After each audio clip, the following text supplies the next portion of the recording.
Like, really? Well, that's why you cast me. He goes, I know, but is there something you can do that's different? And I went, well, what do you want? And he goes, well, you know, Curlin's a midget, but he's the world's strongest human being, too. I said, so you want like a tough midget? He goes, yeah. And Popeye the Sailor has always been my favorite character of any genre. So I said, how about Popeye on helium? He goes, what would that sound like? And I went, I don't know, something like this. Come on, guys, let's go. He's like, oh yeah. Use that. So I got to do Popeye on helium. And I also have, you know, when I was in theater, if the plays didn't complete the character, I would write a backstory for each character I did so I could know it better. And Krillin has a backstory that a lot of people don't know because I made it up. I filled in the gaps. Now, we all know he was a monk, he was a Shaolin monk, but we don't know how he became a Shaolin monk. This is how it happened. Popeye the Sailor was sailing across some Asian shores and hooked up with this local village girl and knocked her up. Then he left, and in her shame, she took the baby, and took him to the Shaolin monks and left him there and took off. So he was raised by Shaolin monks. Now here's my theory. If Krillin ever would eat spinach, he could go Super Saiyan being a human. Well, blow me down. Hey, Goku. That's just my backstory. But it, you know, it's implied. You can see it. Yeah. It's the subtext in Dragon Ball Z. If you look for it really carefully, you'll see Popeye. Yeah, you haven't asked a question. Yeah. Are you more partial to Marvel or DC? I'm more partial to Dark Horse. If I gotta go mainstream. Like Hellboy, you know, kicks ass. Goon kicks ass. Yeah, I mean, I like Marvel and DC stuff, and you know, I'll be the first in line of any Marvel or DC movie. But I prefer stuff with a little bit more depth. Yeah, like manga. Yeah. I don't really know how to explain it, but in your acting or your writing, is there any character that's kind of like carried you away, like to the point where, like, you know, man, I really want to do this with the story, but the character won't let me? No. I think that the creators of the shows I've been on have been pretty. In writing as well. Yeah. I never felt. I have felt frustrated with some of the scripts that I've gotten that were Americanized, and I thought that. And usually when I get that kind of frustration, I look in the original Japanese to see if they'd gone way beyond the intention of the line, and that's usually the case, you know. Even like what I did Lupin the Third movies, I told my actors who were really good at improvising to flaps that the script is just a rough draft. If you can think of some other way to say this and not change the intention, but be funnier or have more depth, then please do. But generally not, and they give us leeway too. You know, I've never felt like, I have felt that Krillin is a wuss sometimes. Not as a fighter. I think he's the bravest sucker there is, because he'll go into a battle knowing he's going to die just to give his friends a couple more minutes. But he is such a wuss when it comes to women. I mean, that poor sap, you know. He didn't destroy the androids like he should have destroyed them and caused the destruction of the planet, you know, or at least got himself eaten. So, no. Yeah. What do you think between since you played Krillin, what do you think of Krillin from DBZ Abridged? Krillin from DBZ Abridged. I said this yesterday. I like the Abridged show. I think Krillin Own Count is the funniest thing ever. But I've told them this to their face. They don't go far enough with that show. And I'll tell you what I told people yesterday. Here's what I think. If I was writing Abridged, I would have one episode where you saw nothing but bathroom stalls. And then put the Z Fighter's legs underneath the bathroom stalls. And then you just hear,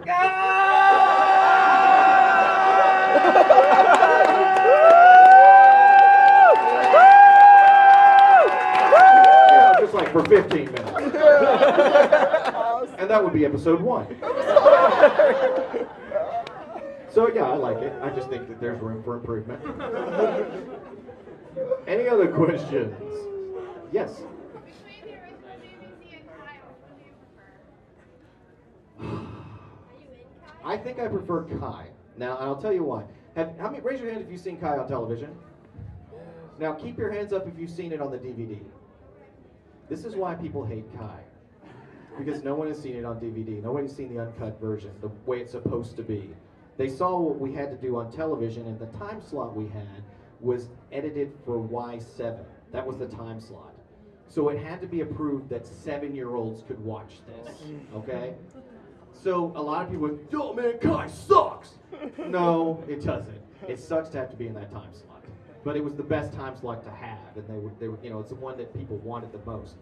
But there were things like Gohan saw all these dead Namekians slaughtered everywhere, right? And the line was, "Oh no, they killed them all," right? But for Y7, it was changed to, "Oh no, it made him go to sleep." Which, to a 7-year-old, nap time is very scary. So you can understand, in that context, it's fine. But if you're an adult, please watch the DVDs, because they are awesome. I mean, the actors are much better. We've well-seasoned people now. We know what we're doing. The writers are much better now. Chris Sabat let everyone who's directed at Funimation, who plays a main character in Dragon Ball Z, we got to direct our own characters. So Krillin's directed by Krillin, and Gohan's directed by Gohan, and so on and so on. So, yeah, check it out. It's worth seeing. Tell that to Blue Popo. Okay. Blue Popo, yeah. But he's on the Y7 version. 4 kids version. Yeah. Yeah, it's actually, we 4 kids still. No, I'm just kidding. In your opinion, which do you think was the best Tom voice? Yours or? Oh, mine, obviously. But, no, I was the first Toonami Tom, and they, at the time, they were in Atlanta and I was in Dallas, and they had to use a digital patch system to direct me, and that was a very young, new technology at the time. So it became very difficult, and sometimes it took an hour to set up, even though we were both there, and logistically it became impossible. So they had to recast it. They recast Steve Bloom. And the first episode I saw with the new character, and I heard this voice coming out, and I thought it was me. And I'm like, I don't remember recording any of this new character. And then I realized, wait a minute, that's not me. So Steve originally sounded exactly like me. And Toonami Tom was so close to my regular voice that it was very, very odd to hear someone imitate me. But after the show progressed, he made it his own, I think. You know, he was, you know, which is what you should do. You have to make it your own. And I think he did a great job. And I think it'd be a real insult not to give it to him now. Yeah. What writers influence you the most? What? What writers influence you the most? Let's see. Oscar Wilde is a big influence on my writing. Let's see. Hunter S. Thompson is a big influence on me. Robert M. Piercing. And a lot of comic book artists too. Can't believe my panel is being interrupted with this crap. Any other questions? Yeah.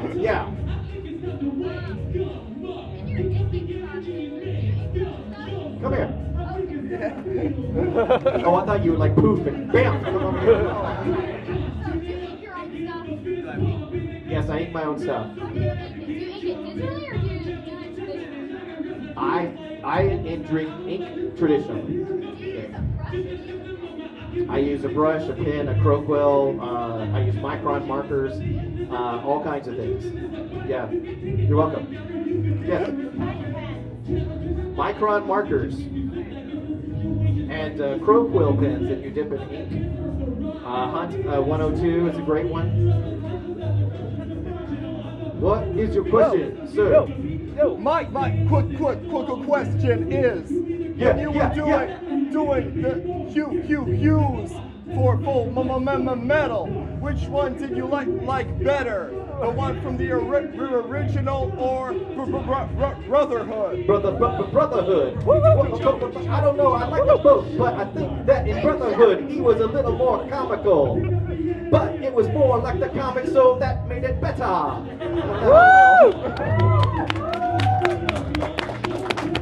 Could Yeah. we get a little bit of apogee? Appa chai, yeah.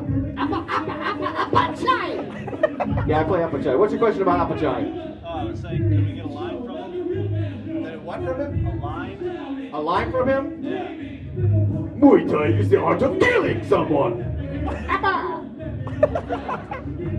That was pretty cool because the original Japanese version of that, he talked like this all the time,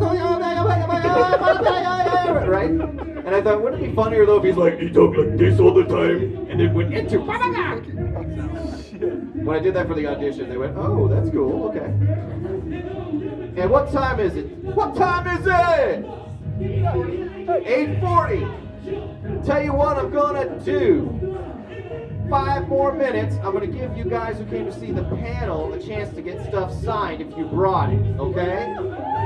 So we'll give like a few more questions. I also have like 18 of these left. This is based on my webcomic, WeShadows.com. It's a mini comic here. They're $5 and I'll draw your favorite character I do a voice for on the inside if you buy one. I will. Okay. I think I'll buy one. Question.